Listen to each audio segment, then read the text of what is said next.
Shalom Bapak Ibu dan Saudara yang dikasihi oleh Tuhan. Saya mencoba memberikan ulasan ringkas mengenai Ulangan 24 ayat 17 sampai dengan 18.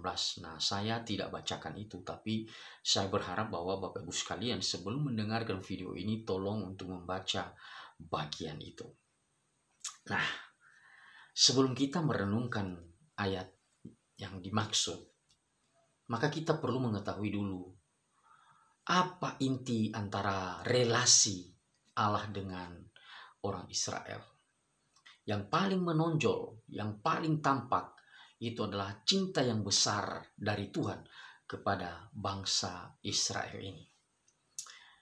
Nah, kita perlu memandang cinta kasih Tuhan kepada Israel ini dalam beberapa aspek. Yang pertama, bahwa kasih Allah kepada Israel itu adalah kasih yang punya aspek providensia. Artinya apa? Bahwa di dalam sejarah kehidupan orang-orang Israel itu sama dengan Yakub ya, dan keturunannya. Maka kita melihat betapa kentalnya providensia atau pemeliharaan daripada Allah. Peristiwa perginya Yusuf ke Mesir yang dipicu oleh sebuah tindakan daripada saudaranya ketika mereka menjual dia. Dan sampai nanti ketika musim kelaparan tiba di Kanaan, dan terpaksa mereka harus ke Mesir karena di Mesirlah terdapat bekal atau perbendaharaan tentang makanan yang ada di wilayah sekitar Timur Tengah pada waktu itu.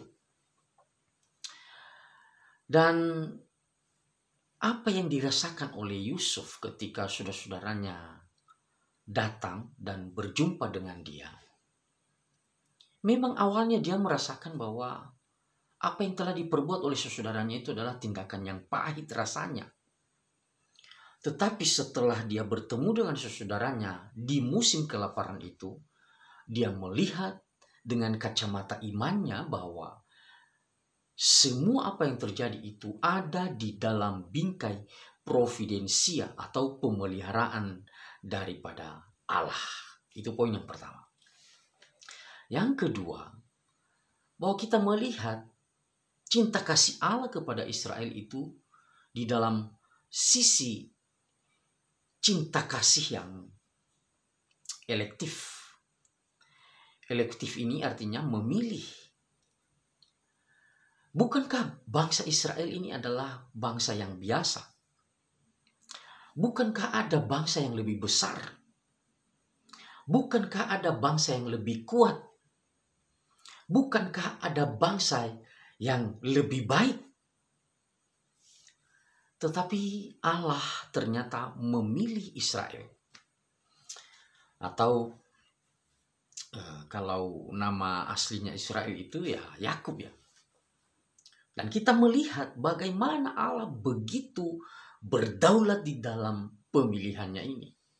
Saudara nanti kalau membaca Maleakhi pasal 1, jelas di situ dikatakan bahwa firman Tuhan berkata, aku membenci Esau dan mengasihi Yakub. Tidak ada bantahan soal itu Bapak Ibu. Bahwa memang Allah memilih Israel sebagai umat milik kepunyaannya untuk menyatakan kebesaran, keagungan namanya di tengah-tengah dunia ini. Dan itu adalah sesuatu yang spesial bagi Israel. Karena dari sekian banyak orang, dari sekian banyak suku bangsa, dialah salah satunya yang dipilih oleh Allah untuk menjadi sarana daripada berkat-berkat Allah di tengah-tengah dunia ini. Itu sisi kasih Allah dalam aspek pilihan atau pemilihan.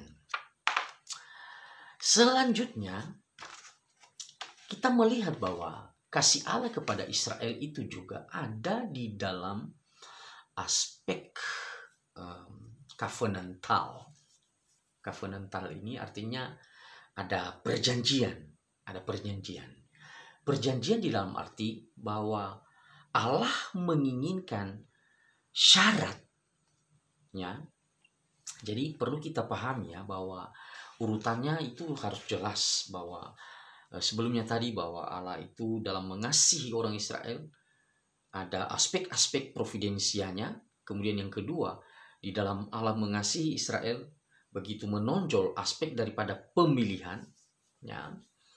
Dan ketiga ini yaitu di dalam aspek covenantal, perjanjian. Nah, memang di dalam proses pemilihan tadi itu bahwa Allah tidak mengharapkan syarat ya.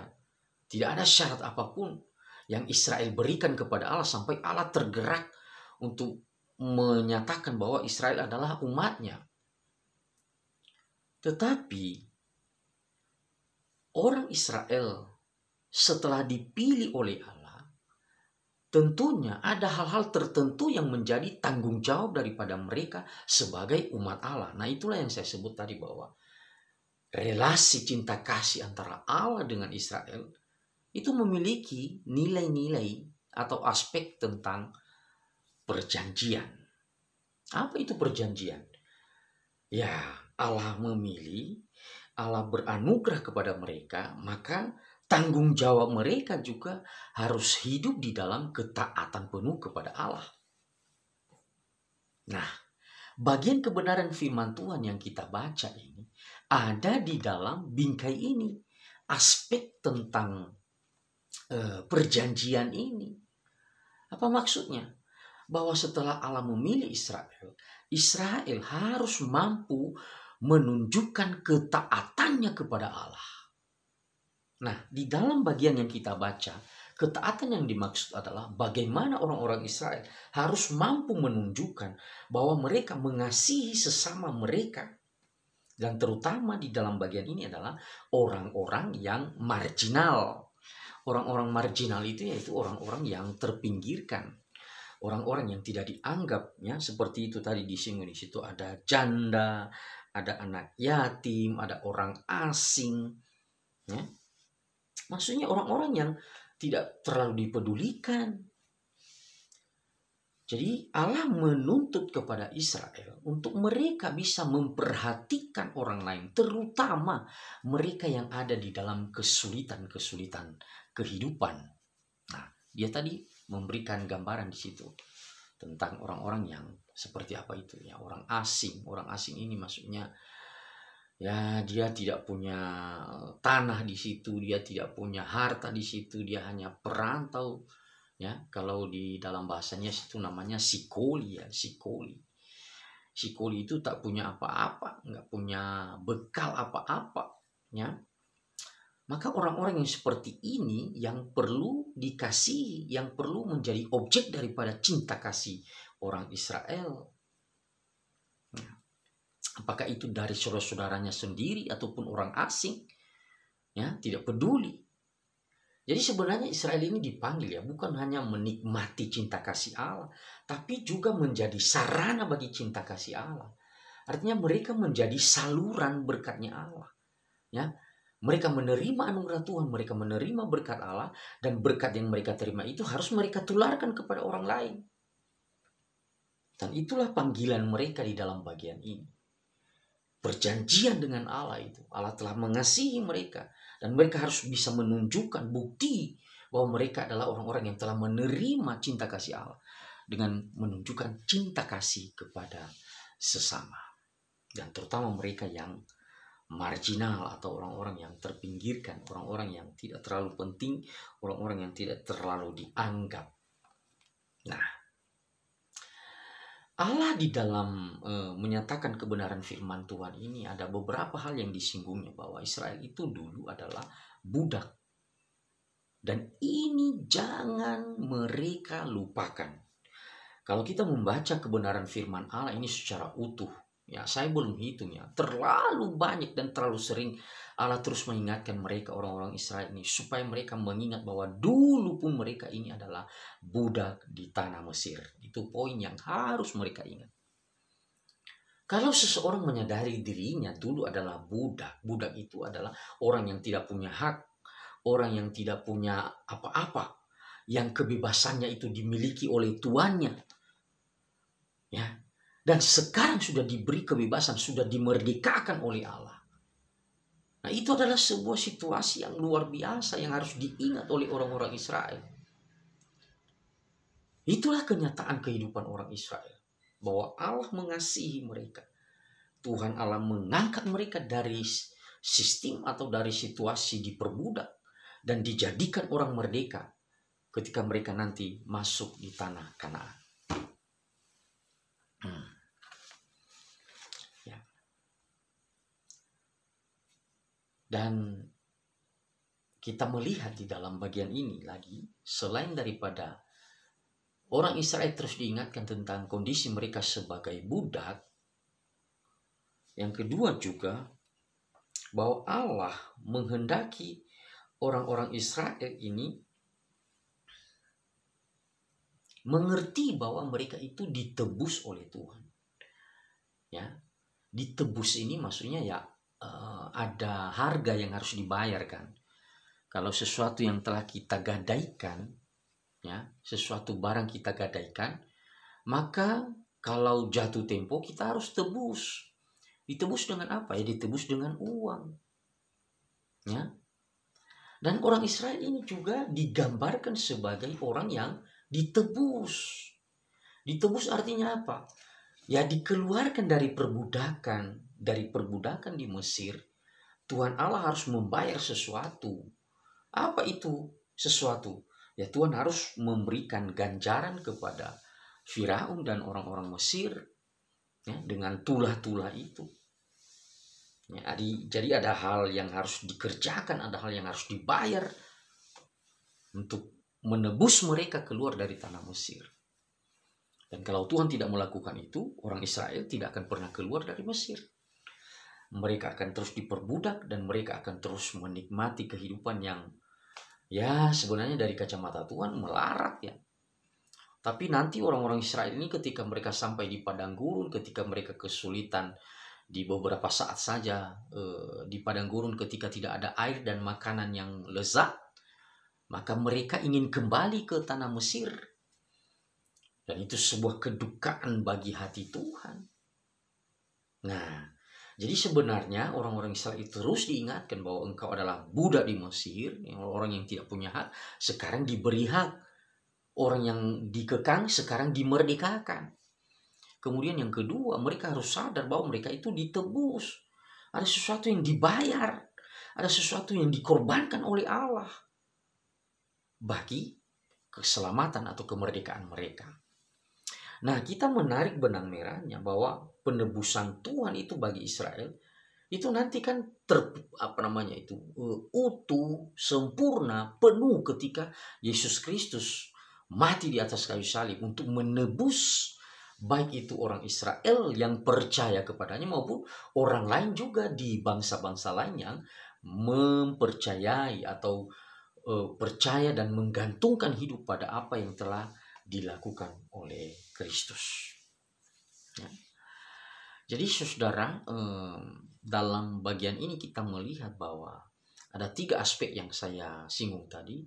Ada aspek providensia atau cinta kasih Allah bagi Israel itu adalah dalam bingkai providensia.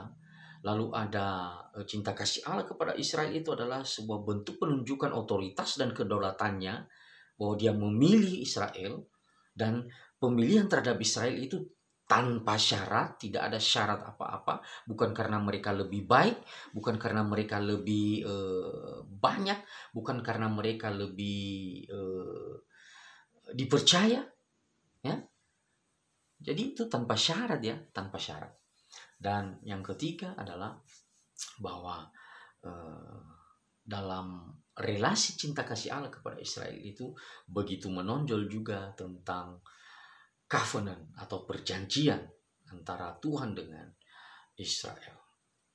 Nah, jadi beberapa hal yang disinggung di dalam ayat ini menekankan supaya orang-orang Israel itu boleh memperhatikan orang lain, boleh peduli kepada orang lain, terutama mereka yang ada di dalam kondisi tidak beruntung, apakah itu miskin, apakah itu asing, apakah itu tak punya orang tua, tak punya keluarga, orang-orang yang termarginalkan, sebagai wujud cinta kasih yang telah mereka terima dari Allah. Jadi kita tahu bahwa manusia itu dicipta oleh Allah sebagai gambar dan wujudnya, dan tentunya yang diharapkan oleh Allah juga bagi orang-orang Israel pada khususnya sebagai sarana berkat Allah, harus mampu menunjukkan sifat-sifat Allah itu, karakter daripada Allah itu yang ada di dalam diri manusia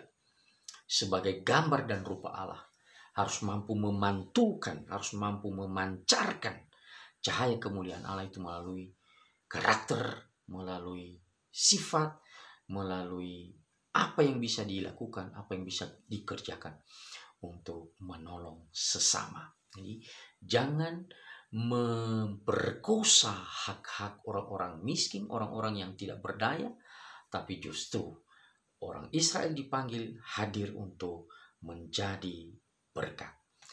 Orang Kristen juga sebagai orang-orang yang telah ditebus oleh darah Kristus harus mampu menunjukkan bahwa dia di tengah-tengah dunia ini dipanggil juga untuk menjadi saluran daripada berkat Tuhan. Sudahkah kita mengerjakannya? Mari bergumul bersama untuk melakukannya. Tuhan memberkati. Amin.